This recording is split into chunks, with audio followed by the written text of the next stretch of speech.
তুমি বকা দাও বন্ধু তোমার স্কলারের কারণে, তুমি বকা দাও বন্ধু তোমার পক্ষে কাজ করতে পারি নাই। শুনে রেখো কবরে তোমার স্কলার আসবে না, কবরে আমার রহমতে আলম আসবে। শুনে রেখো হাসরে আমি যখন সূর্যের তাপে আমার মগজ সিদ্ধ হয়ে পানি বের হয়ে যাবে, তোমার স্কলার বলবে না ধরো পানি খাও, আমার দালালি করেছো, কিন্তু আমার মুনিব বলবে তুই দাঁড়িয়ে আছিস কেন সূর্যের নিচে? তুই না ইয়া রাসূলুল্লাহ বলেছিলি, তুই না আমি নবী নবী করেছিলি।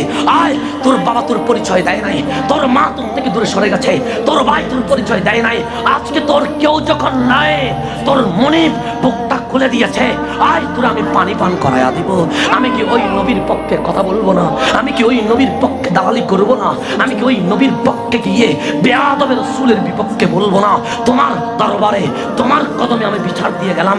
যদি মনে হয় আমি অশুদ্ধ, যদি মনে হয় আমি সঠিক নয়, তুমি আমার গালি দিও, তবে তোমার গালিকে আমি গলার মালা দিয়ে দিলাম। কারণ আমি কাল কবরে গিয়ে বলবো নবীরে আমার ক্যাম্বাসেডর বলেছে, আমাকে ফেরিওয়ালা বলেছে, আমি তো মদিনাওয়ালার ফেরিওয়ালা।